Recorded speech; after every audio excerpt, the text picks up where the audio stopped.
여보, 지금 연락 돼? 나연아, 왜? 중요한 얘기가 있어. 뭔가 심각한 일인가 보네? 아마 듣고 놀랄지도 모르니까 마음의 준비를 하고 들었으면 좋겠어. 알겠어. 뭔데? 나 지금 쇼핑센터 안에 있는 카페에서 일하는 중인데 방금 전까지 내 바로 뒷자리에 어머님이 계셨어. 엄마가? 딱 나랑 등을 맞댄 상태로 앉았는데 마지막까지 내가 있다는 건 눈치 못 채셨나봐. 희한하네. 엄마가 카페에서 커피나 마실 사람이 아닌데. 근데 그게 처음 보는 남자랑 같이 마시고 계시더라고. 뭐? 얘기하는 게 다 들렸는데 그 남자 아무래도 어머님이 만나는 남자인 것 같아. 뭐? 아니, 응? 그게 뭔 소리야? 놀랐지? 나도 엄청 놀랐어. 일단 대화하는 걸 녹음해놨으니까 나중에 한번 들어봐. 알았어. 갑자기 이런 얘기해서 미안해. 근데 나 혼자서는 감당이 안 되는 일이라 말했어. 괜찮아. 당신도 그런 상황을 마주하게 되어서 난감했을 텐데 오히려 내가 미안하지. 에이, 당신이 사과할 일은 아니지. 하여튼 나머지는 집 가서 얘기하자. 아버지한테도 말씀드려야 될 것 같으니까. 알겠어. 나연아, 잠깐 연락되니? 안녕하세요, 어머님.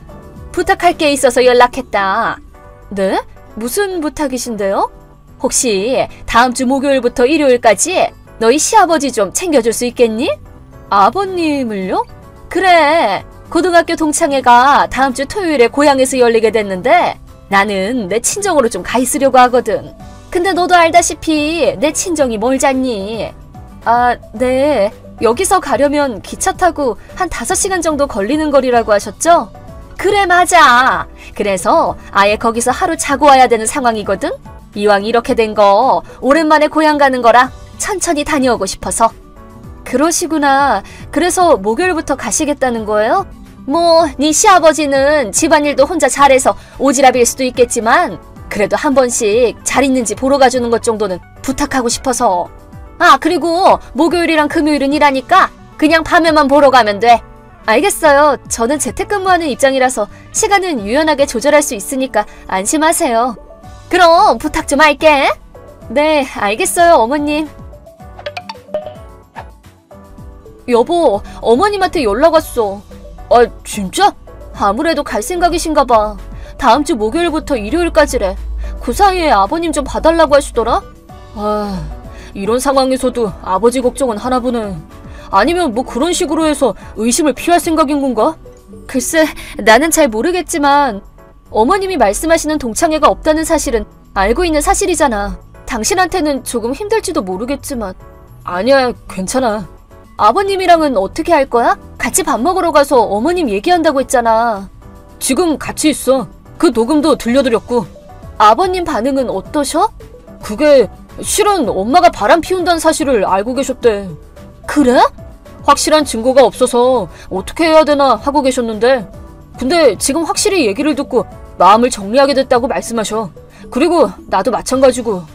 그렇구나. 아버님이 마음을 정리하신 거라면 뭐. 이제 확실히 결판을 내야겠어. 알겠어. 어머님, 좀 어떠세요? 즐거운 시간 보내고 계세요? 나연아! 재밌게 잘 보내고 있어.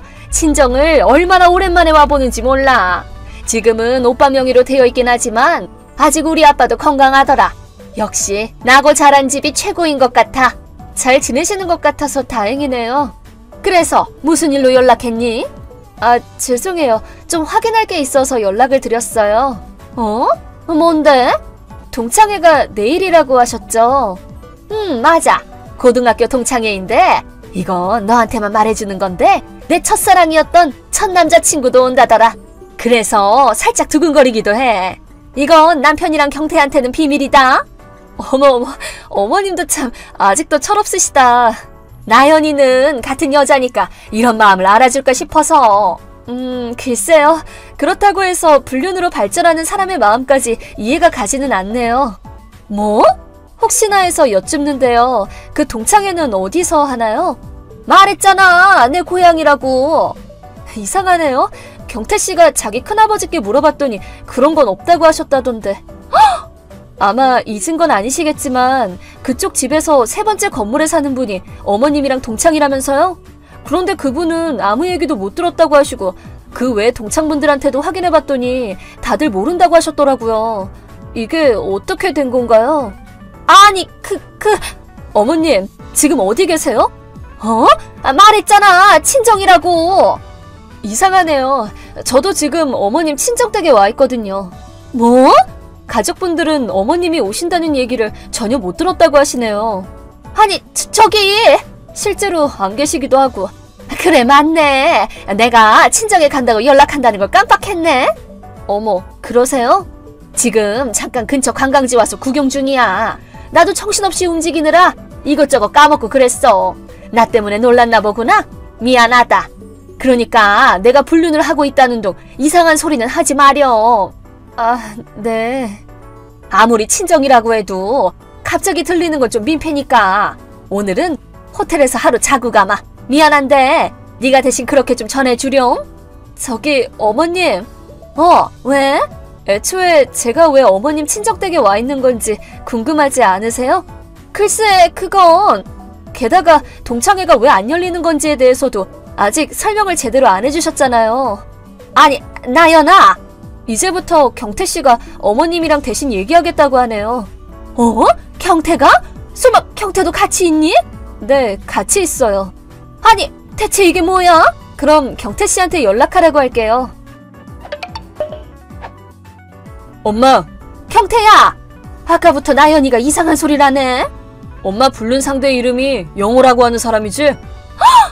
자세한 얘기는 생략하겠는데 이미 이런 것까지 다 알아. 그 사람 이름 알게 되니까 나머지는 유추하기 쉽더라고.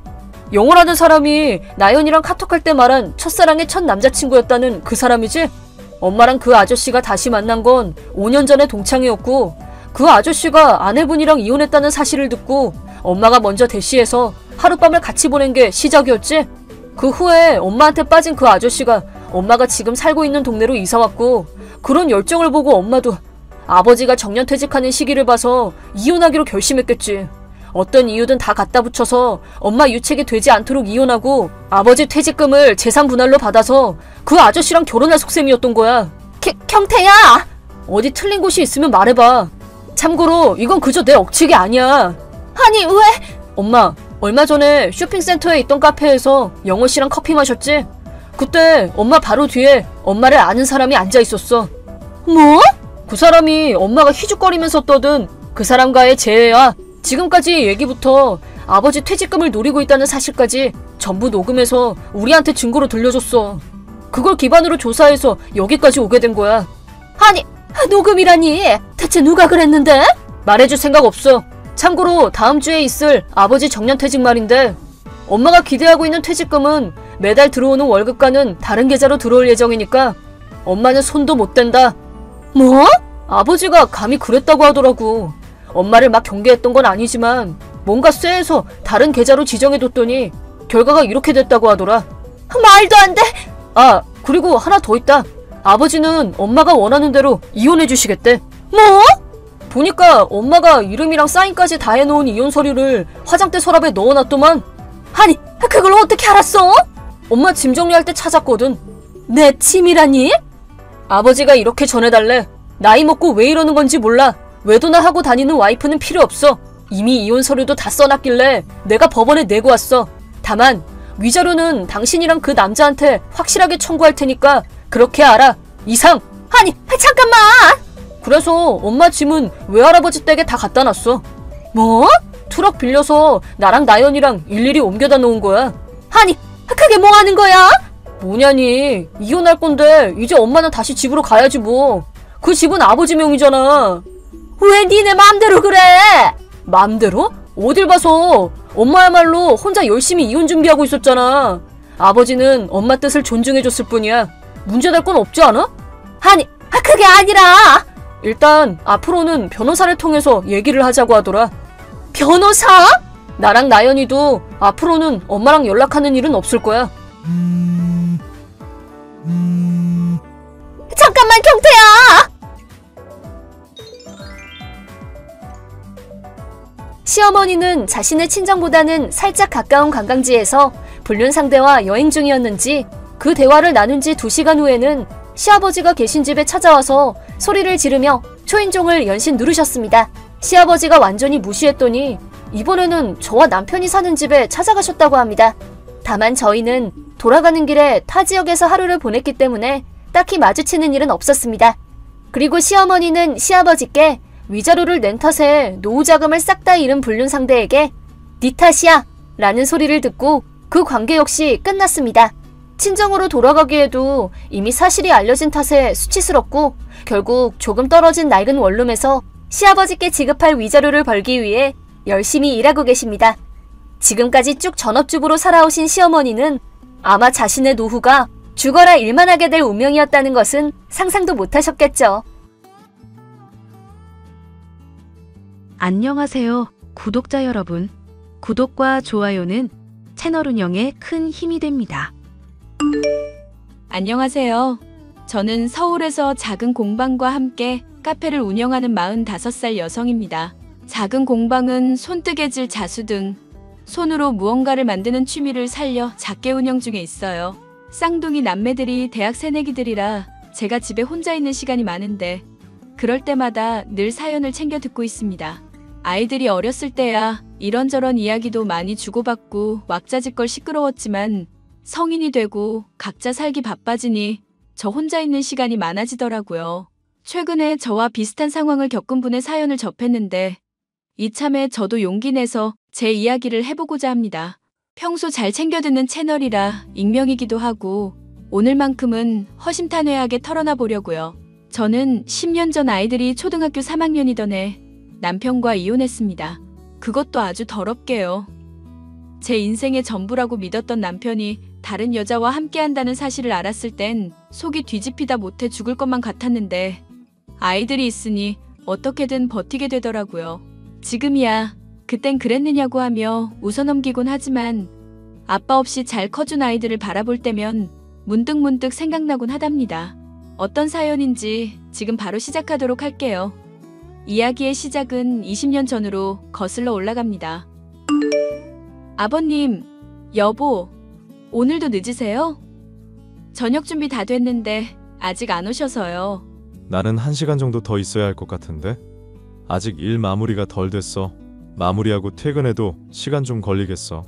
아가, 사거리에서 붕어빵 좀 사느라 늦었다. 금방 들어가마. 곧 식사 시간인데 붕어빵은 왜요?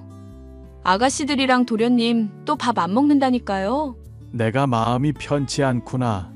오랜만에 붕어빵 보니 먹이고 싶어서 샀지. 저녁 먹고 먹이는 거로 하마. 숨겨두든지 하하. 에이, 다들 개코인데 그게 숨겨지겠어요? 우리 며느리가 붕어빵 좋아한다고 해서 겸사겸사 샀지. 여기 붕어빵은 슈크림도 있고 안에 초콜릿도 넣어주는구나. 그래서 골고루 샀어. 그나저나 오늘 문득 세아가 네 생각이 나더구나. 지금 배가 아프거나 그러진 않고? 맞아. 당신 지난번에 병원 다녀왔다며. 무슨 문제 있는 거 아니지? 내가 회사 일이 바빠서 신경을 못 썼네. 그때 아기 집도 안 보일 때잖아. 안 그래도 두 분한테 말씀드릴 거 있었어요. 무슨 문제라도 있는 거냐? 병원에서 뭐라든? 아주 건강하게 잘 크고 있대요. 지난번에 너무 초기여서 아무것도 안 보였잖아요. 근데 말이죠. 아이가 한 명이 아니라 둘이라네요. 오, 그래? 그렇다네. 엄청 뚜렷하게 보이더라고. 그래서 오늘 저녁 시간에 말하려고 했지. 우리 새아가가 아주 집안의 보배다. 보배야. 항상 고맙고 미안하다. 하고 싶은 것도 많을 텐데 남의 집 귀한 딸 고생시키는 것 같아서 미안하구나. 에이, 아버님 또 그러다. 저 괜찮으니까 그런 말씀 마세요. 가족이 있다는 걸로도 전 충분해요. 임신한 몸으로 살림까지 도맡아 하니 어찌 그게 쉬운 일이니. 이 시아버지가 금전적인 지원 아끼지 않을 테니 너 하고 싶은 거 마음껏 하려무나. 먹고 싶은 거 있으면 언제든지 말해. 알겠어요, 아버님. 얼른 오세요. 밥 다 식겠어요. 저는 대학교를 졸업한 해 부모님이 불미스러운 사고로 황망히 세상을 떠나셨습니다. 슬픔에 잠겨 마음과 몸이 공허한 상태였고 상당히 힘든 시기를 보냈죠. 그때 남편을 만났습니다. 그래도 먹고 살아야겠다는 생각에 사무직으로 취직했고요. 남편은 인근 회사에서 일하던 평범한 샐러리맨이었어요. 점심시간에 오가며 제 얼굴을 봐두었던 남편이 점심을 먹고 식당을 나서던 제게 명함을 건네며 인연이 시작되었죠. 2년 정도 연애하고 제가 힘든 시기 남편한테 의지를 많이 했던 터라 결혼도 수월히 진행되었죠. 아무튼 시간이 흘러 아이들이 태어나고 나머지 시댁 식구들을 뒷바라지하느라 시간 가는 줄 모르고 살았습니다. 아무리 젊고 활발하고 긍정적인 성격이라지만 오로지 가족들을 위해 집안 살림을 도맡아 하는 건 버겁더라고요. 그래도 그나마 좋았던 건 철이 일찍 든 큰 시누이가 많이 도와줬어요. 그래서 겨우 숨쉬며 버틸 수 있었습니다. 여보, 요즘 아버지가 많이 힘드신가 봐. 안 드시던 술도 드시고. 아버님이 일이 아주 힘드신가? 요즘 뉴스 보면 경제 불황이라는데 아버님도 타격이 크신 거 아니야? 아무래도 무역회사다 보니 적자는 영향이 있으실 거야. 시국이 시국인지라 뭐가 잘 안 되시나 봐. 요즘 같은 시국에 일을 할 수 있다는 것 자체가 감사한 거래. 임금체불이니 뭐니 버티는 사람이 이기는 거라고 하더라고. 아무튼 모두 다 좀 편해야 할 텐데. 그러게 말야. 아버지가 말을 안 해서 그렇지. 내가 보기엔 수출길도 막히고 직원들 임금체불도 벌써 2달째라더라고. 뭐? 그럼 큰일 아니야? 아무리 오래 일해서 서로 사정 봐준다고 해도 각자 생활이 있는 건데. 아버님 정말 큰일 나실 것 같은데. 그러게 말야. 사업하시면서 대출도 여러 개 받으신 상황이라 더 이상 은행에서 추가 대출하기도 어려우신데. 이럴 때 장남인 내가 도와드려야 하는데 뭔가 딱히 해드릴 방법이 생각 안 나. 모아둔 돈도 생활비에 보태고 내가 당신한테 면목이 없어. 우리 걱정은 하지 마. 그래도 다 알아서 먹고 살 수 있으니까. 그래서 말인데 큰 도움은 안 되겠지만 내가 아버님을 좀 도와드려도 될까? 당신이? 일도 안 하는데 무슨 수로 도와드린다는 거야? 우리 부모님이 돌아가시면서 남겨주신 재산이 조금 있거든. 보험금이랑 예금 정리한 돈이긴 한데 큰 돈은 아니지만 당장 직원들 월급 정도는 해결할 수 있을 거야. 뭐? 장인, 장모님 사망보험금을 어떻게 그렇게 사사로운 일에 써? 안 돼, 그건. 사사롭다니. 집안이 흔들릴 수 있는 문제인데. 그리고 살면서 아버님이 어련히 알아서 잘해주시겠어? 일단 급한 불은 꺼야 할 거 아냐. 아버님 저렇게 매일 힘들어 하시는 거 더는 못 보겠어. 정말 괜찮겠어? 가족 일에 가족이 나서야지. 내가 도움이 될 수 있다면 도움 드리는 게 맞아. 정말 고마워. 아버지도 걱정 좀 더실 거야. 아버님, 드릴 말씀 있어요. 지금 통화되세요? 그럼 이제 막 점심 먹고 외부 업무 보고 오는 길이다. 무슨 일 있는 게야? 아버지, 이 사람이 큰 결심을 했어요. 그러니 거절하지 마시라고요. 무슨 일인데 그러냐? 다름이 아니라 아버님 요즘 회사 힘드시다고 들었어요. 이 사람한테 듣기로는 직원분들 월급도 밀리셨다면서요. 너는 쓸데없는 소리를 해가지고는 아니다.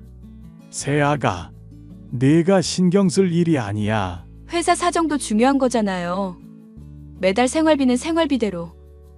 지금 다 마이너스인데 왜 이런 걸 말씀 안 하셨어요? 말해서 뭐하니? 걱정만 끼치는 것을. 그리고 내가 어떻게 너한테 이런 걸 말해. 집안 살림 도맡아 하는데 이런 거에 신경 쓰이게 하면 안 되지. 저도 가족이잖아요. 제가 가진 돈이 조금 있어요. 우선 이걸로 급한 불부터 끄세요. 맞아요, 아버지. 이 사람 말대로 하세요. 그래야 아버지 회사도 살고 우리 가족도 살죠. 무슨 소리를 하는 거냐? 사돈 어른들 목숨값으로 내 회사 살리자는 거야. 세상에 그런 말도 안 되는 일이 어딨다니. 내가 나중에 죽어서 사돈 어른들 얼굴을 어떻게 뵈라고. 아버님이 잘 돼야 나머지 식구들도 잘 되는 거예요. 혼자서 힘든 거 감당하지 마시고 기댈 건 기대세요. 뒤에서 자식들이 버티고 있는데. 그러니 제 마음 이해해 주시고 받아주세요. 2억 정도 되는데 내일 은행 가서 송금할게요. 내가 이 돈을 어찌 받니? 세아가, 내가 정말 면목이 없다. 그런 말씀 마세요. 앞으로 우리 서준이랑 서진이 잘 돌봐주시면 되죠. 정말 고맙다. 고마워. 그렇게 제가 가진 돈으로 시아버지에게 도움을 드리게 되었습니다. 하지만 잘 풀리길 바랐던 저희의 바람과는 달리 IMF 사태가 터지고 말았고 회사 사정은 급격히 안 좋아지기 시작했죠. 결국 직원들 임금 체불에 설상가상으로 대출금 상환을 하지 못하게 되자 모든 재산이 경매에 넘어가게 되었죠. 그나마 제 수중에 있던 돈으로 어렵사리 달동네 셋방으로 이사를 하게 되었습니다. 아이들이 5살이 된 무렵이었어요. 저는 이대로는 안 되겠다 싶었고 아이들을 어린이집에 맡기고 공장에서 3교대 근무로 일을 하기 시작했습니다. 생각보다 많지 않은 금액이었지만 부지런히 벌면 생활비는 감당할 수 있을 것 같았죠. 다행히 시동생들은 좋지 않은 상황에 정신을 차렸는지 집안일을 조금씩 도와주며 현실을 직시하기 시작했고요. 가족들이 돌아가며 아이들을 돌보았고 온 식구들이 일에 매달려 조금씩 돈을 벌어 빚을 갚아나갔습니다. 여보, 인사해. 나랑 같이 공장에서 일하는 민정씨야. 안녕하세요. 구민정이라고 합니다. 민숙 언니랑은 공장에서 같은 팀으로 일하고 있어요. 지난번에 김치 가져다 드리면서 인사했어야 했는데 바빠서 먼저 와버렸네요. 언니한테 형부 이야기 많이 들었어요. 만나서 반갑습니다. 우리 아내랑 각별한 사이라고 들었어요. 아내가 친해졌다던 직원이 바로 민정 씨였군요. 민숙, 민정, 이름도 비슷하지? 성격이 어찌나 좋은지 내가 다 끌리더라니까. 하하, 가끔 아이들 선물 챙겨준다는 직원도 민정씨야. 아이고 그러세요. 매번 고마워서 어쩌나. 그뿐이야? 지난번에 나 급하게 병원 가야 하는데 차도 없는데 그 야밤에 차 끌고 온 사람도 민정이야. 당신 출장 가 있는 사이에. 아이고 생명의 은인이네. 제가 미리 감 인사라도 드렸어야 했는데 보다시피 식구가 많아서 정신이 없네요. 아니에요. 그럴 수도 있죠. 그나저나 형부는 인상이 되게 좋으시다. 언니랑 어떻게 연애하고 결혼까지 하신 거예요? 다 똑같죠 뭐. 첫눈에 반해서 제가 따라다녔고 결혼까지 하게 된 거죠. 워낙 착하고 마음씨가 고운 사람이라서요. 민정이 행동이나 말하는 게 참 착하지? 우리 민정이랑 결혼하는 남자는 정말 행운아야. 그나저나 민정아, 주변에 너 좋다는 남자 없어? 없으니까 혼자지 언니. 좋은 사람 있으면 연결 좀 해줘봐. 제가 다니는 직장에도 한번 알아볼게요. 그나저나 이렇게 만난 것도 인연인데 식사하고 가세요. 그리고 다음에는 밖에서 고기라도 사드리겠습니다. 우리 와이프 생명의 은인이신데. 어머, 그래 주시면 저야 감사하죠. 두루두루 사이좋게 잘 지내면 너무 좋겠다. 민정아, 우리 집 자주 놀러와. 어수선해도 되게 정감 가거든. 저는 공장에서 알게 된 여직원과 언니, 동생 하는 사이로 지내게 됐는데요. 몇 번 대화하다 보니 저와 비슷한 사정을 가졌고 생긴 것도 비슷하다는 이유로 진짜 자매 아니냐는 소리를 들었거든요. 게다가 이름도 비슷해서 그런지 왠지 모르게 정이 갔습니다. 그렇게 둘도 없는 단짝이 되었죠. 그런데 말입니다. 그 무렵 남편과의 사이가 소원해지기 시작했어요. 처음엔 몇 년 동안 정신없이 일하다 보니 부부관계가 뜸해져서 그런가 싶었습니다. 또 시아버지도 사업을 다시 시작하셨는데 다행히 잘 되는 편이었고 집안 사정도 조금씩 좋아지기 시작했죠. 달동네를 벗어나 좋은 집으로 이사도 가고 보험도 다시 들고 예전의 삶으로 돌아가고 있었습니다. 서준 어미야, 오늘 생일이지. 많지는 않지만 용돈 좀 넣었다. 뭘 사줄까 고민하다가 돈이 제일인 것 같아서. 아버님, 챙겨주셔서 감사해요. 그동안 사는 게 바빠서 생일 잊고 지냈는데 아버님이 이렇게 신경 써주시니 감동이네요. 너한테 진 빚도 있는데 부지런히 일해서 더 호강시켜 줘야지. 계좌로 1,000만 원 정도 넣었으니까 사고 싶은 거 하고 친한 사람들이랑 모여서 맛있는 밥이라도 먹거라. 당신 생일이었어? 아빠 무슨 1,000만 원이나 줘요? 예끼 이 녀석아, 너는 네 마누라 생일도 까먹냐? 그러다 마누라 있는 것도 까먹겠어. 에이 일이 바쁘면 그럴 수도 있죠. 그리고 원래 이 사람 그런 기념일 같은 거 안 챙겨요. 그래도 그렇지. 아무리 기념일인지 뭔지 안 챙겨도 귀 빠진 날은 챙겨줘야지. 너는 남편씩이나 된 놈이. 아버님 그만하세요. 생일이 뭐 대수인가요? 가족들이 행복하게 잘 먹고 잘 살면 그게 최고의 선물이죠. 그래도 사람 마음이라는 게 그렇잖니. 축하받으면 기분 좋은 일인데 요즘 이 녀석이 뭐하고 싸돌아다니는지는 모르겠지만 서준 어미 내가 마음을 좀 풀 거라. 풀고 말고 할 게 뭐가 있어요. 이 사람도 사회생활 하느라 바쁜데요. 저는 아버님이랑 우리 가족들이랑 함께하는 것 자체가 큰 행복입니다. 당신도 그새 농담 따먹기도 할 줄 아네? 내가 평소에 잘 안 챙겨서 그렇지. 그래도 오늘 당신 생일이라고 선물 엄청 샀거든? 택배 지금쯤 도착했을 건데 한번 살펴보지 그래? 뭔데 그래? 너 이거 뭐야? 뭐긴 뭐야, 선물이지. 당신이 집안일 하는 거 좋아하잖아. 이번에 새로 나온 제품들이라는데 주로 살림은 당신이 하니까 고급 세제 사준 거야. 거기 보면 사은품으로 천연 수세미도 넣어줬을 거야. 지금 나랑 장난해? 뭐 평생 집안일만 하면서 살아라 이런 의미야? 사람 진심을 왜 무시해? 그것도 고르느라 내가 얼마나 진땀을 뺐는데. 아이고, 너는 내가 보기엔 글러먹었다. 그깟 청소용품이 뭐냐. 말이라도 한마디 따뜻하게 못해줄 망정. 어휴. 아버지까지 왜 그러세요? 이 정도 선물이면 아주 훌륭하죠. 됐다. 말을 말자. 큰 시누이가 취직했고 다른 시동생들도 대학에 진학하면서 목돈이 들긴 했지만 예전에 비하면 여유로워졌어요. 그런데 남편은 시간이 흐를수록 저라는 존재에 대해 애정이 식었는지 살짝 무시하는 듯 보였어요. 생일 선물이랍시고 받았는데 집안 살림 잘하라는 의미로 청소 세트를 주질 않나. 기분 좋은 생일날 몇 번 그러니 저도 감정이 상해서 말도 섞기 싫어졌습니다. 시간이 지날수록 남편과 저 사이에는 보이지 않는 벽이 가로막은 느낌이었어요. 무엇을 어디서부터 풀어나가야 할지 한참 고민하는데 왠지 저 혼자만 걱정하는 듯 했습니다. 그러다 남편이 외근을 해야 한다며 늦게 들어오는 날이 많아졌어요.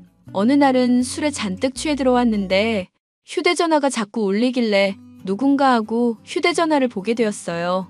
당시만 해도 카메라폰이 나오던 초창기였고 남편은 나름 최신 휴대전화를 소지하고 있었는데 누군가로부터 문자가 계속 오더군요. 신경 쓰여 한번 둘러봤는데 사랑한다느니 보고 싶다느니 아주 난리가 났더라고요. 차마 입에 담기도 민망한 음담패설도 오갔고 연락처를 보고 충격에 빠질 수밖에 없었습니다. 그 상대가 바로 친하게 지내던 직장 동료. 그 여자였거든요. 당신 나한테 뭐 할 말 없어? 왜? 또 무슨 일로 그러는데? 가뜩이나 바쁜 사람한테 아침부터 시비 걸지 말자. 지금 10이라고 했어? 당신 민정이 따로 만나니? 내 생일엔 욕실 청소 세트 사주고 그년한테는 500짜리 가방 사줬더라? 내가 아무것도 모를 줄 알았니? 너 내 핸드폰 봤냐? 이거 이혼 사유야 알아? 인권 침해 그 뭐냐? 그 스토킹이라고. 스토킹 같은 소리 하네. 미친 새끼가 너 나랑 이혼하고 싶다고 그랬더라? 그래서 너랑 이혼하려고. 민정이. 아니, 상간녀랑 행복하게 잘 살아봐. 지금 나랑 이혼하자는 소리야? 그럼 이 상황에 너랑 평생 같이 살아야 하니? 애들도 어느 정도 살이 분별할 줄 알아서 상황 설명해주면 충분히 납득할 거야. 그런 줄 알고 이혼 준비해. 뭐라는 거야 이 사람이. 내가 너랑 왜 이혼하냐? 너 바람 피웠잖아. 구민정이랑. 내 입으로 꼭 말을 해줘야 알겠어? 바람난 남편이랑 어떻게 한 입을 덮고 사냐? 뭐? 왜? 내가 틀린 말 했어? 어떻게 뒤통수를 쳐도 이렇게 치냐? 네가 애 아빠 맞아? 어휴, 내가 못 살아 정말. 그래서 이혼 꼭 하겠다 이거지. 그럼 원만히 해결되지 않으면 소송이라도 불사할 거니까 그렇게 알아. 일단 알았어. 그리고 나 당신이랑 민정이 용서 안 해. 억만금을 줘도 나한테 상처 준 거 절대 못 참아. 야, 구민정. 너 나한테 할 말 없니? 언니, 오늘 결근했더라? 갑자기 집에 무슨 일 있는 거야? 일? 일이라면 있지. 그것도 아주 대단하고 충격적인 일. 어머, 뭔데? 궁금해 죽겠다. 근데 언니 공장은 왜 안 나오는 거야? 앞으로도 나갈 일 없을 거야. 조금 전에 공장장님이랑 통화했고. 아, 그런데 일을 안 한다는 이유가 뭐야? 네가 더 잘 알 텐데. 난 상간녀랑 같은 직장 못 다녀. 아, 이참에 다 뿌려버릴까? 상간녀라니? 지금 나랑 장난해? 시치미 뗄 생각하지 마. 이미 그 사람 휴대전화 다 받고 그 사람도 인정 다 했어. 그러니 이제 남의 가정 파탄 낸 너는 벌이나 달게 받아. 내가 벌을 왜 받아? 사람이 사람을 사랑할 수도 있지. 언니가 너무 유난인 거 아니야? 지금 이게 말이나 된다고 생각해? 너 그거 사랑 아니야. 남들이 보기엔 그냥 불륜이라고. 알아? 남의 시선 따위는 중요하지 않아. 그 사람이랑 서로 사랑하는데 뭐가 무서워? 기가 찬다 기가 차. 원래 이렇게 뻔뻔한 애였니? 응, 몰랐어?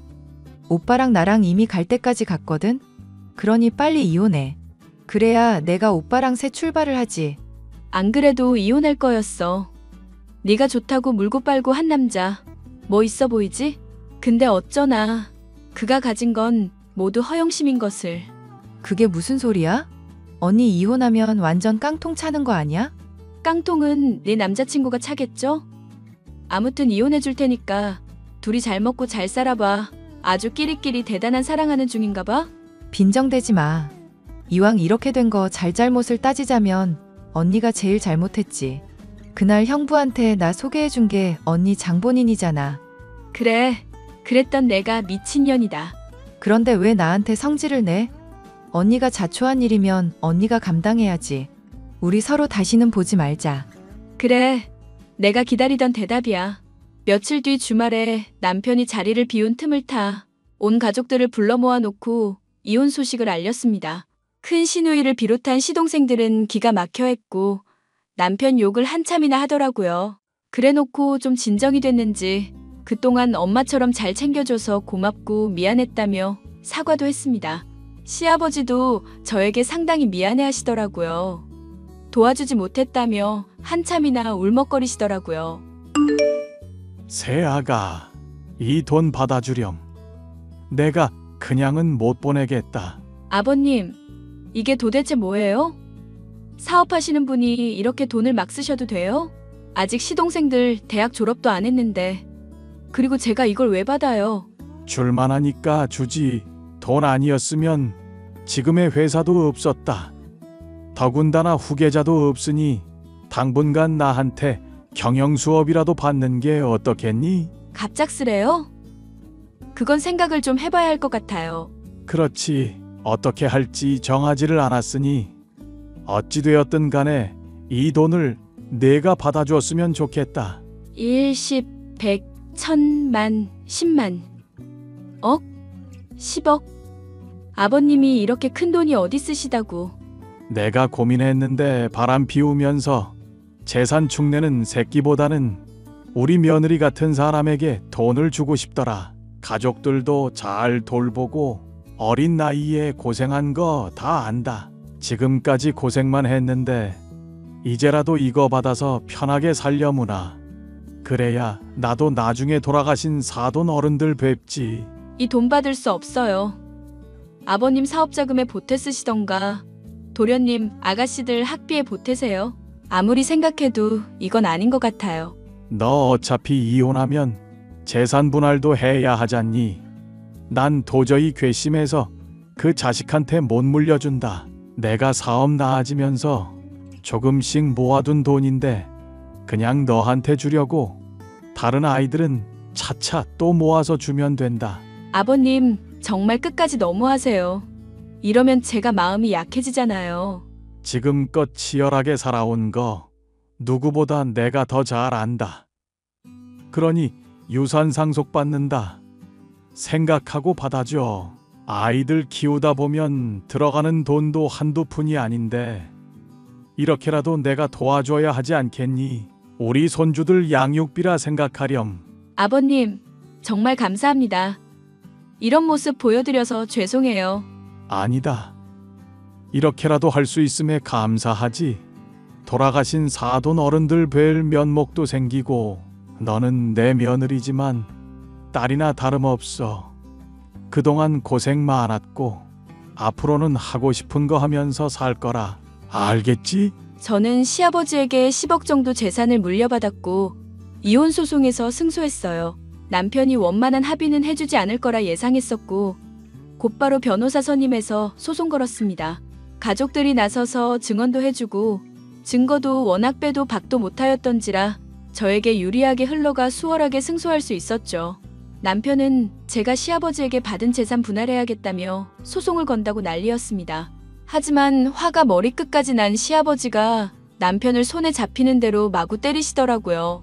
시동생들도 말리기는커녕 저한테 그러는 거 아니라고, 맞아도 싸다며 정신 좀 차리라고 소리 질렀고요. 남편은 홧김에 집 나갔다가 상간녀한테 버림받고 오도 가도 못하는 신세가 되었죠. 시댁에 다시 찾아갔지만 정신 차리기 전엔 집에 들어오지도 말라며 완전 낙동강 오리알이 돼버린 겁니다.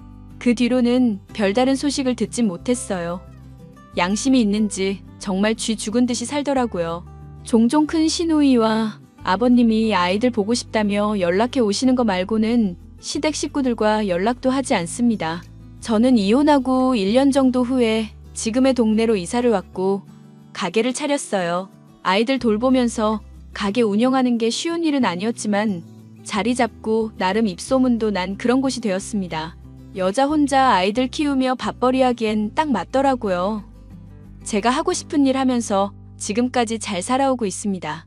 솔직히 아이들이 커가면서 왜 우리는 다른 집과 다르냐고 묻길래 난감한 적이 한두 번이 아니었지만 다행히도 제 마음과 말을 이해해주고 엇나가지 않고 올바르게 자라주었습니다. 그것만으로도 저는 평생 감사하고 행복하게 살 거고요. 제 이혼 사연 어떠셨나요? 평생 가족들을 위해 살아야 했던 미련한 곰 같던죠. 참 볼품없었죠? 나중에 제 아이들에겐 괜찮은 엄마였다 정도면 바랄 게 없겠습니다. 그러면 여기서 제 사연 마치도록 할게요. 긴 글 읽어주셔서 감사합니다.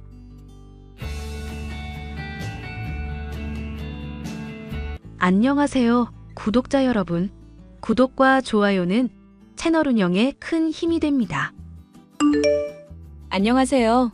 저는 30대 주부로 최근에 동서를 그 엄마와 함께 감옥에 보낸 일이 있습니다. 반말하고 사람 무시하던 동서는 제 앞에서 큰 말실수를 해버린 바람에 덜미가 잡혀 감옥에까지 가게 되었는데요. 그 사연에 대해 얘기를 해볼까 해요. 서방님, 제가 거짓말을 해서 둘 사이를 갈라놓는다던가 그러려는 게 정말 아니라고요. 제가 분명히 기억하고 있다니까요. 우리 엄마 돈 들고 도망간 개주랑 아름씨 얼굴 너무 닮았잖아요. 사진 좀 제대로 보시라고요. 형수님, 이제 적당히 하시죠. 저 결혼하고 마음 잡고 잘 살려고 하고 있잖아요. 더 이상 저 들쑤시지 마시라고요. 왜 또 이러는 건데? 우리 이미 헤어졌고 남처럼 지내기로 합의했잖아. 서방님, 아니 민철아, 우리가 예전에 사귀었던 사이는 맞아. 그런데 그거 대학생 때 잠깐 사귀었던 것뿐이고 너 군대 간 이후로 우리 헤어졌잖아. 나 그때 감정 가지고 너한테 이러는 거 아니야. 그만해. 나도 많이 힘들었으니까. 그때 얘기 좀 그만하라고. 나도 안 좋은 소문 돌아서 대학교까지 중퇴하고 많이 힘들었어. 그런데 지금 옛날 관계가 아니라 가족 관계로 얘기하는 거잖아. 너가 결혼하려는 여자 사기꾼 딸일지도 모른다니까? 아직도 사태 파악이 안 돼? 아름이 보육원에서 자랐던 애야. 엄마도 없이 혼자 아르바이트 하면서 성실히 일해서 돈 벌고 대학까지 간 애라고. 그런 애를 얼굴 조금 닮았다는 이유로 이렇게 모함하는 거야? 기가 막힌다 진짜. 아무리 사람이 불편해도 진실을 말해야 될 때가 있는 법이잖아. 민철이 너 진심으로 아름 씨를 믿는 거야? 나 군대 갔다 올 동안 기다린다고 해놓고 고무신 거꾸로 신은 너보다 당연히 어느 쪽을 더 믿어야 될지 뻔하지 않겠어? 말했잖아. 내가 고무신 거꾸로 신은 게 아니라고. 사람들이 낸 소문에 네가 멋대로 착각하고 오해해서 나랑 이별 선언한 거잖아. 나는 바람핀 적도 없고 너한테 떳떳했어. 그래, 헤어지는 과정에서 서로 오해가 있긴 했겠지. 그런데 나 냅두고 다른 남자 만나러 다닌다는 소문 돌 정도로 행실이 바르지 못했던 거잖아. 너도 자신을 돌아봐야 되는 거 아니야? 나랑 헤어지자고 얘기 들었을 때 아주 기분 좋았겠다. 그치? 보잘것없고 돈도 못 벌던 군발이 대신 좋은 사람 만날 기회 생긴 거잖아. 그렇게 얌체 같이 사니까 결국 잘나신 우리 형이랑 결혼까지 하게 됐겠지? 지금 남편 만나게 된 거는 너랑 헤어지고 한참이나 뒤야. 그리고 나 너랑 함께 했었던 시간들 좋게 생각하고 있어. 너가 내 남편이랑 내 사이 껄끄러워질까봐 말 안 하고 있던 것도 고맙게 생각하고 있고. 고마우면 너도 입을 다물고 있어줘야 되는 거 아닐까? 내가 결혼해서 새 출발하려고 하면 진심으로 축복해줘야 되는 거 아니냐고. 형수로서 기본적인 도리는 지키자 좀. 나도 그러고 싶지. 그런데 사람이 닮아도 이렇게 닮을 수 있을까 싶을 정도로 너무 닮았잖아. 이 사진 좀 보라고. 봤어. 봤는데도 난 모르겠는데? 세상에 닮은 사람이 한둘이냐? 솔직히 화장만 비슷하게 해도 다른 사람인데 쌍둥이니 모녀 관계니 위장시키는 건 일도 아냐. 너가 지금 무슨 생각으로 나한테 이러는 건지 모르겠지만 솔직히 나 네가 이러면 미련 갖고 있다고밖에 생각이 안 들거든. 이러면 나도 형한테 얘기할 수밖에 없다고. 뭐? 사람이 진심으로 말하는데 오히려 협박이니? 협박을 하는 게 아니라 네가 하는 행동이 이상하잖아. 왜? 남 주기는 싫고 너 갖기는 아깝냐? 그런데 어쩌냐? 이별 선언할 때도 그렇고 한동안 너 때문에 힘들었던 건 맞아. 그런데 이젠 마음 완전히 정리했고 나한테는 아름이뿐이야. 그런데 왜 이제 와서 사람 마음을 들쑤시고 난리냐고. 내가 사랑한 여자를 왜 모함하는 건데. 그래. 그렇게까지 말하니까 나도 더 할 말은 없을 것 같네. 나중에 사기당하고 후회하지나 봐. 나도 할 만큼 했어. 그래, 할 만큼 했지. 군대 간 날 기다릴 때도 지금도 넌 할 만큼 했지. 지금 생각해도 참 대단하다. 유민주, 참 너 대단한 사람이라고. 남편과 결혼한 지 얼마 되지 않아 서방님까지 결혼을 하게 되었고 차만 동서까지 들어왔으니 한창 집안의 분위기가 좋을 때였습니다. 그런데 동서를 보면 볼수록 오래전 엄마에게 사기를 치고 도망간 계주를 너무도 닮아 강한 의심이 들던 저는 서방님에게 이런 이야기를 전했었는데요. 저와 서방님은 과거 연인이었던 관계가 얽혀 있었으니 일이 매끄럽게 풀릴 수가 없었습니다. 그래도 들어줄 거라 생각하고 설득을 해봤지만 믿어주기는커녕 도리어 저를 몰아붙이기만 하니 참 황당하고 기가 막혔죠. 문제는 여기서 끝이 아니었습니다. 야, 너 지금 남편이랑 내 사이 갈라놓으려고 한 거야? 결혼식까지 올린 남편, 내가 세상에서 제일 사랑하는 남편을 떼어놓으려 한 거냐고. 에라이 미친년아. 동서, 지금 뭐라고 그랬어? 미친년? 말 좀 심한데? 대체 왜 이러는 거야? 대낮부터 남의 집에 찾아와서 이러는 이유나 들어보자. 몰라서 물어? 야, 내가 네 엄마 돈 들고 나른 개주 딸이라며 그렇게 사람 모함해놓고 이제 와서 모른 척하는 거야? 진정해 동서. 나도 얘기해보다가 결국 아닌 것 같다는 식으로 결론이 난 문제야. 더 파고들지 않기로 끝난 문제라고. 화난 건 알겠는데 가라앉히자. 응? 지금 대낮부터 남의 집에 와서 이게 무슨 막말이고 무슨 행패야? 와, 이거 진짜 어이가 없는 년이네. 내가 형님 해주니까 진짜 자기가 내 윗사람인 줄 알아? 보아하니 나랑 나이 차이도 얼마 안 나겠구만. 내가 미안해. 화 풀어. 화 풀라고? 웃기시네. 너가 먼저 가만히 있는 사람을 칼로 찌른 격이잖아. 칼로 사람 찔러놓고 미안하다 몰랐다. 내가 잘못했다. 이러면 끝이니? 내가 지금 칼로 너 찔러도 되겠네? 그리고 미안하다고 사과만 하면 끝나겠네? 나름대로 의심이 가는 일이 있어서 그랬던 거야. 사과할게. 그리고 다음에 만날 때는 이런 태도와 이런 말투 보이지 않았으면 좋겠어. 나 좋게 말해도 알아듣는 사람이야. 좋게 말해도 알아들어? 아이고 웃기시네. 고졸 주제에 어딜 가르치려고 들어? 고졸이라고 무시할 것도 아니지만 난 대학 입학했다가 중퇴한 거야. 이년아, 뭐가 됐건 간에 닥치라고. 나 보육원 나와서도 대학까지 졸업한 여자야. 아르바이트 하면서 혼자 피똥 싸면서 열심히 살아왔어. 삶의 밀도가 너 따위랑은 전혀 다르다니까? 그래서 내가 뭘 어떻게 하면 되는데? 어떻게 해야 동서 화가 풀리는데? 앞으로 입 닥치고 살아. 대접해줄 때 처신 잘하라고 이년아. 그리고 앞으로 사람들이랑 있을 때면 모를까. 둘이 있을 때는 존경이니 윗사람 대우니 이런 거 바라지도 마. 당신 나한테 완전 찍혔으니까 우라질 망하려나. 그런데 동서, 고졸 주제에 어딜 가르치려 들어라고 그랬지? 그 말투 되게 익숙하다. 엄마한테 사기친 개주가 자주 쓰는 말이었거든. 그러시겠지. 피해망상이나 걸린 년. 그렇게 마지막까지 나한테 어떻게든 이겨먹으려고 헛소리 하고 싶니? 하여튼 간에 처신 잘해. 나중에 뒤통수 얻어맞고 처울고 싶지 않으면 잘하라고. 동서가 대낮부터 찾아와 악을 쓰고 돌아간 모습을 보며 서방님이 저와의 대화를 흘렸다는 것을 알 수 있었습니다. 그런데 저는 동서가 화를 내는 모습에서 낯익은 개주의 말투를 발견해낼 수가 있었고 이를 녹음해두기도 했습니다. 엄마, 나 궁금한 게 있어. 그 개주 아줌마 있잖아. 사기치고 도망갔다던. 그년 얘기는 왜 또 꺼내니? 엄마 이제 간신히 그 상처 잊고 마음에 평온 얻고 살아가고 있는데 왜 잠잠하던 호수에 돌을 던지고 있어? 불편해도 해결할 건 해야지. 나 그 개주가 자주 하던 말 중에 언뜻언뜻 떠오르는 게 있단 말이지? 왜? 그 사람 깔보는 말투며 고졸 들먹이는 거 있잖아. 알지. 내가 그년 말투는 내가 죽어서도 못 잊는다. 내가 뭐 좀 묻고 따지고 들려고 하면 고졸 주제에 뭘 아냐면서 자꾸 학벌 들먹였잖니. 내가 그래서 너는 어떻게든 대학 졸업시키려고 했는데 너는 고집 부리고 대학도 중퇴하고 취직하게 되고 남편이랑 결혼도 했으면 됐지. 언제까지 대학 중퇴한 걸로 들먹일 거야. 그래도 넌 나처럼 고졸 소리는 듣지 말아야지.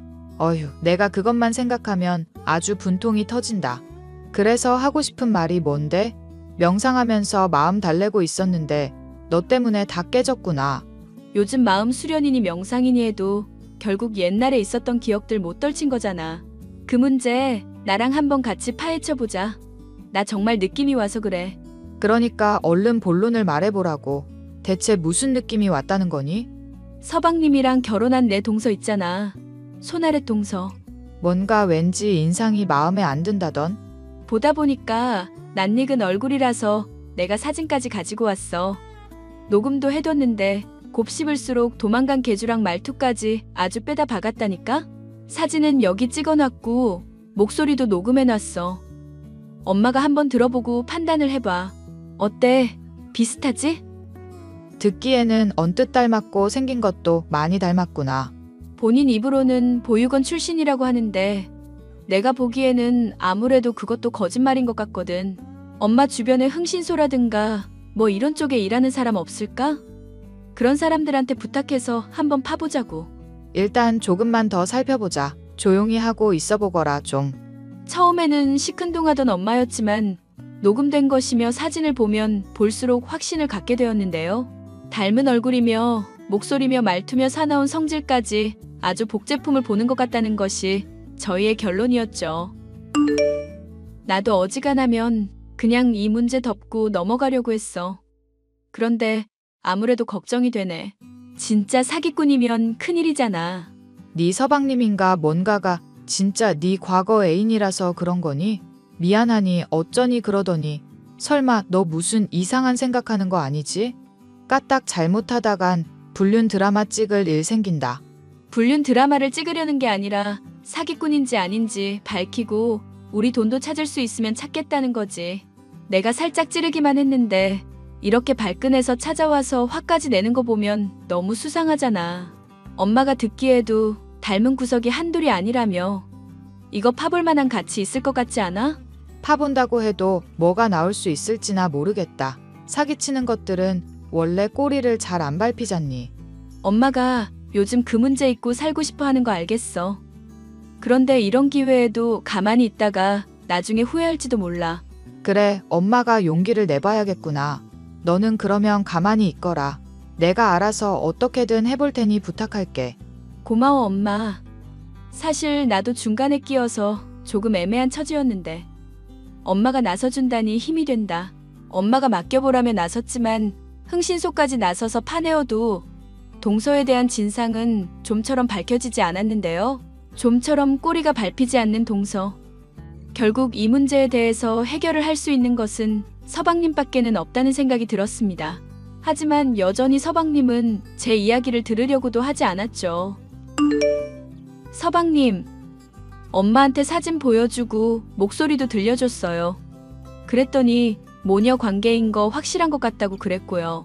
누가 봐도 이렇게 닮은 사람인데 아니라고 외면하기만 해서 상황이 뭐가 달라지냐고요. 형수님, 저 아름이랑 결혼해서 행복하게 잘 살고 있어요. 그리고 부모 죄가 있다 쳐도 그걸 자식한테도 물려줘야 합니까? 본인이 보육원 출신이라고 말을 한 거고 실제로는 부모님하고 연 끄는 걸 수도 있잖아요. 그러면 그런 과거들을 솔직하게 말을 해야죠. 그런 사실들 서방님한테 숨기고 결혼한 거잖아요. 보육원 출신이라고 거짓말한 거라는 뜻인데 그런 건 괜찮다는 뜻인가요? 부부 사이는 그러면 안 되죠. 부부 사이라 지금 그런 말을 들먹이실 처지가 아닐 텐데요. 무슨 뜻이에요? 형한테 저희가 사귀었던 사이인 거 비밀로 하셨지 않습니까? 그래놓고 지금 남이 가지고 있는 비밀은 숨기면 안 되느니 파봐야 한다느니 편하게 말씀하시고 계시고요. 아, 그래요? 저는 도와주려고 그런 건데 자꾸 이렇게 거부만 하시니 방법이 없네요. 서방님, 인생은 알아서 해결하세요. 저는 이제 모르겠어요. 한때나마 사귀었던 사이로서 내가 마지막으로 경고할게. 좋게 말할 때 앞으로 아름이 더 건들지 마. 아름이가 그러더라. 자기가 젊고 예쁘니까 괜히 질투하는 거라고. 나도 그렇게 생각하고 싶어질 지경이니까. 지금 그년 말을 더 믿겠다는 거야? 말했지. 나는 너한테 신뢰라는 걸 가질 수 없는 사람이라고. 나 너랑 이별하고 정말 많이 힘들었다고. 그래. 앞으로 서로 더 이상 신경 쓰지 말자. 그냥 남처럼 지내면서 앞으로 영영 과거 이야기는 묻어두자고. 잘 됐네. 나도 이렇게 결론이 나니까 차라리 속이 편하다. 그래주면 좋겠어. 고마워. 서방님에게 말을 했지만 여전히 자신의 부인을 믿는다는 이야기를 되풀이할 뿐이었습니다. 도리어 저의 비밀을 지키고 있었던 부분까지 거론할 듯하자 마음이 불편했는데요. 곰곰이 생각을 해보면 군대에 갔던 시절 좋지 않은 소문이 돌았던 것은 저에게도 책임이 있었습니다. 친구가 간곡하게 부탁을 한 나머지 땜빵으로 소개팅 자리에 몰래 갔던 것이 원인이 되어 이별을 한 거 아니냐는 얘기부터 제가 양다리를 걸치고 있다는 둥 헛소문이 돌았거든요. 저는 그것 때문에 전남친이던 서방님과 사귀다가 크게 다투고 헤어지게 된 것이었죠. 저로선 억울한 부분이 있지만 따지고 보면 저의 잘못도 있는지라 마음에 빚이 있었고 이런 이야기들까지 남편에게 전해지는 것은 아닐까 늘 마음이 조마조마하기만 했습니다. 이 와중에 엄마는 흥신소에 돈만 나갈 뿐 아무런 단서가 없다며 짜증까지 내더군요. 됐다. 다 때려치자꾸나. 너가 어찌됐건 호의로 도와주려고 한 건데도 알아서 인생 망하겠다는데 네가 뭘 어쩌겠냐. 그러려니 하고 넘어가려무나. 나도 그러고 싶은데 마음이 계속 불편해서 그래. 뭔가 빚진 것 같고 갚아야 할 것 같고 개운하지가 않아. 솔직히 나 헤어지면서까지 제대로 사과도 못했었거든.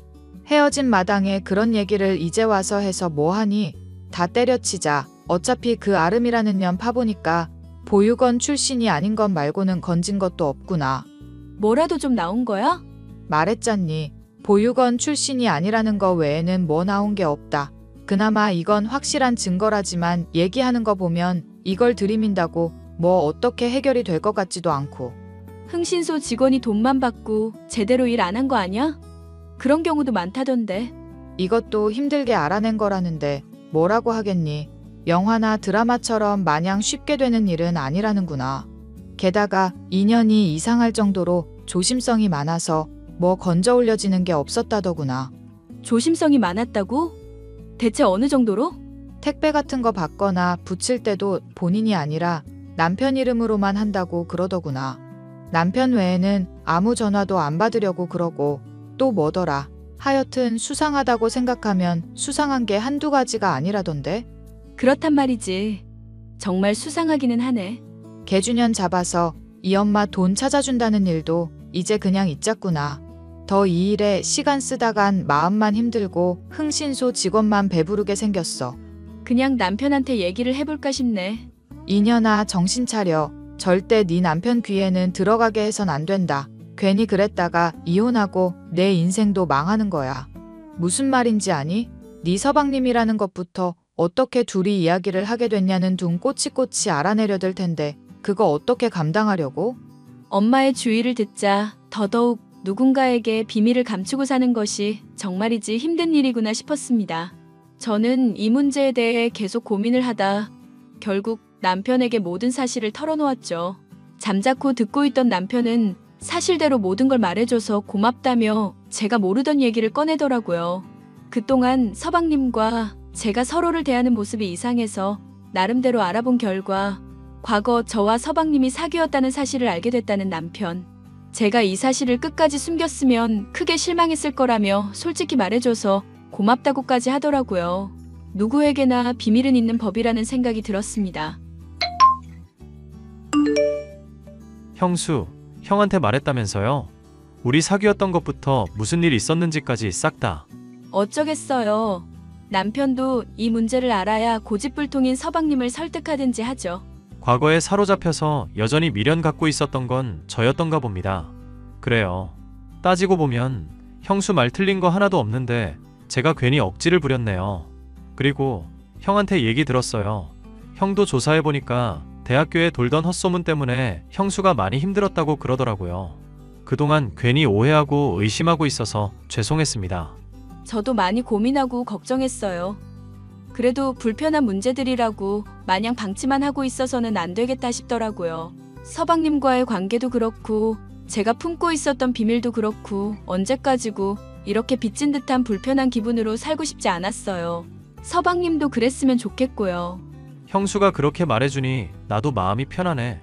그러면은 제가 뭘 어떻게 하면 되는 겁니까? 아름씨 조사해주세요. 조사해주고 엄마 돈 들고 나른 계주도 찾아주고 서방님도 자유로워지세요. 뭘 목적으로 결혼했는지 모르겠지만 좋은 수작을 부릴 것 같지는 않거든요. 누구에게나 비밀은 있는 법이라지만 그게 좋은 쪽일 거라는 생각이 들지 않아서요. 그렇지 않아도 의심스러운 게 하나둘이 아니긴 했습니다. 의심스러운 게 있다고요? 예를 들면요? 저한테 요즘 사망보험금을 들라는 등 아파트 명의를 자기 걸로 이전하라는 등 이상한 얘기들을 자꾸 꺼내고 있던 차였거든요. 정말로 형수님 말이 맞는 거 아닌가 의심이 들었는데 오늘에서야 확신이 서네요. 게다가 보유권 출신도 아니라면서요. 증거 보내주신 거 잘 받았습니다. 서방님이 이해해주시고 믿어줘서 고마워요. 그리고 옛날에는 제가 미안했어요. 과거 얘기를 파헤쳐봤자 불편하기만 했는데 오늘 이렇게 서로 털어내고 나니 오히려 후련하네요. 그렇게 미안하다고 말해주시니 오히려 제가 더 고맙고 미안하고요. 앞으로 형수 불편할 일 없게 할 거고 이 일도 제 나름 잘 조사해보겠습니다. 그리고 확실한 증거 찾으면 바로 이혼 소송하고 그 사기꾼녀는 꼭 깜빵에 쳐넣을게요. 도망간 계주도 같이 꼭 찾을 수 있으면 좋겠네요. 믿고 있을게요, 서방님. 그렇게 각오를 다지게 된 서방님과 저는 그날로부터 철저히 조사를 하기 시작했습니다. 둘이 힘을 합쳐 노력한 끝에 동서의 핸드폰을 확인할 수 있었고 계주가 은신하고 있던 장소는 물론이거니와 동서가 정말로 계주와 모녀 관계라는 사실까지도 파악할 수가 있었죠. 또한 서방님은 자신을 놓고 어떻게 재산을 빼돌려야 될지 작당하는 두 모녀의 카톡 계약까지도 확보해 둘 수가 있었습니다. 모든 증거가 확실해졌으니 이제 동서와 계주를 깜빵에 쳐놓고 문제가 해결되기만을 기다리기만 하면 되는 상황이었죠. 이러한 사실도 모르고 동서는 또다시 저를 찾아오더군요. 야, 너 우리 남편한테 무슨 얘기를 했길래 남편이 요즘 날 대하는 태도가 차가워? 뭔가 옛날하고 분명히 달라졌는데 대체 무슨 개 수작질을 한 거니? 우리 남편을 대체 어떻게 현혹시킨 거야? 빨리 말해. 똑바로 말하라고. 나는 전에 했던 얘기들 되풀이한 것밖에 없어. 그것만으로 남편이 나한테 이렇게 달라진다고? 정말 큰 문제로 번지길 바라는 거니, 너? 문제가 있다면 죄를 저지른 쪽이 아닐까? 나는 죄가 없는데? 뭐? 죄가 없어? 내가 뭐 했다는 증거도 없잖아. 지금 다짜고짜 나한테 와서 이러는 거 너무한 거 아니야? 무죄 추정의 원칙이라는 말도 있잖아. 증거 확실하게 나오기 전까지는 무죄라고 추정해줘야지. 인연이 또 사람 짜증나게 하네. 야, 고졸 주제에 어딜 가르치려고 들어? 전에도 내가 대접해줄 때 처신 잘하라고 말했어, 안 했어? 그런데 왜 또 사람을 짜증나게 하지? 진짜 죽어볼래? 자꾸 고졸고졸 그러는데 너 대학은 제대로 나왔니? 어느 대학 나왔어? 졸업증명서는 뽑을 수 있고? 졸업증명서? 너 같은 년한테 보여주는 출력 비용이 아까워. 증명할 수 있어도 그러고 싶지도 않아. 그러니까 닥치고 내 남편한테 뭐라고 했는지나 말해 이년아. 내가 전에도 경고했는데 또 헛짓거리 했으니까 각오하라고. 나도 전에 분명 말했어. 다짜고짜 집에 찾아와서 이러는 거 하지 말라고. 남편 없을 시간을 일부러 노렸나 본데. 너 실수한 거다? 실수하긴 뭘 실수해. 이년아. 죽어. 동서는 제게 달려들며 머리채를 잡으며 소리를 질렀고 저 역시도 머리채를 맞잡았습니다. 소리를 지르며 머리채를 쥐고 흔드는데 미리 얘기를 해둔 대로 동서를 추적해 있던 서방님은 물론 남편까지도 바로 그 현장에 끼어들었습니다. 서방님은 동서의 따귀를 올려붙이고 바닥에 넘어뜨리기까지 했죠. 여보 지금 뭐 하는 거야? 나 당신 아내야. 아름이라고. 당신이 제일 세상에서 사랑하는 아내라고. 어떻게 날 때리고 전연을 감쌀 수가 있어? 닥쳐 이 사기꾼년아. 경찰에 신고했으니까 네 엄마랑 같이 콩밥 드실 준비나 하셔. 뭐? 지금 정말로 경찰에 신고를 했다고? 아니지? 오빠 오해야. 지금 무슨 생각을 하고 있는지 모르겠지만 죄다 오해라고. 내가 어디까지 알고 있는지도 모르면서 무슨 놈의 오해? 너 내 재산 뺏어먹고 내 사망보험금 타먹으려고 한 거 다 알게 됐어. 보육권 출신도 아니고 결혼한 경력도 있는데 나 속였더만. 과거에도 몇 명이나 이런 식으로 벗겨먹은 전과자년 주제에. 저 불려시 같은 년한테 뭘 듣고 이러는 건지 모르겠는데 그거 죄다 조작질한 거야. 전연이 분명 내 핸드폰 해킹한 거라고. 해킹 같은 소리 하고 있네. 야, 대학 졸업했다면서 변명이 그따위밖에 안 나오니? 이제 곧 깜빵 갈 테니까 감옥에서라도 공부 많이 하고 나와. 사기치려면 머리에 든 거라도 많아야지. 인연이 사람 모함해놓고 자꾸 뭐라고 짓거리는 거야? 닥쳐, 닥치라고. 그래, 그렇게 네가 떠벌거리고 있을 동안 신고받은 경찰들도 올 테니까 조금만 더 기다리고 있고. 오, 오빠 지금 전연 말 듣고 나한테 이러는 거 알거든? 근데 내가 증명할 수 있어. 내가 증거 가지러 집에 잠깐만 다녀올게. 왜? 집에 다녀온다고 하고 그대로 도망가시게? 넌 자꾸 아까부터 뭐라고 하는 거야? 닥쳐, 닥치라고 좀. 그렇게 발악을 하던 동서는 이내 경찰관이 신고를 받아들이닥치자 소스라치게 놀라며 도망가려고 하더군요. 누가 봐도 죄를 저지른 사기꾼의 모습이었기에 저와 서방님과 남편은 그 모습을 보면서 비웃어 주었는데요. 이 일이 끝난 이후 저와 엄마는 개주가 들고 나른 돈의 절반가량은 찾을 수가 있었습니다.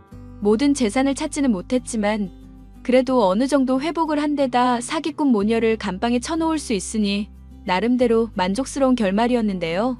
저와 남편 그리고 서방님의 관계 또한 전에 서먹했던 것과 달리 이제는 정말 한 가족이라고 부를 수 있을 정도로 편안한 관계가 되었답니다. 때로는 불편한 진실과 문제가 있다고 하더라도 부딪혀야 개선될 수 있다는 것을 깨달은 사건이었네요. 사연 마지막까지 함께 해주셔서 감사합니다.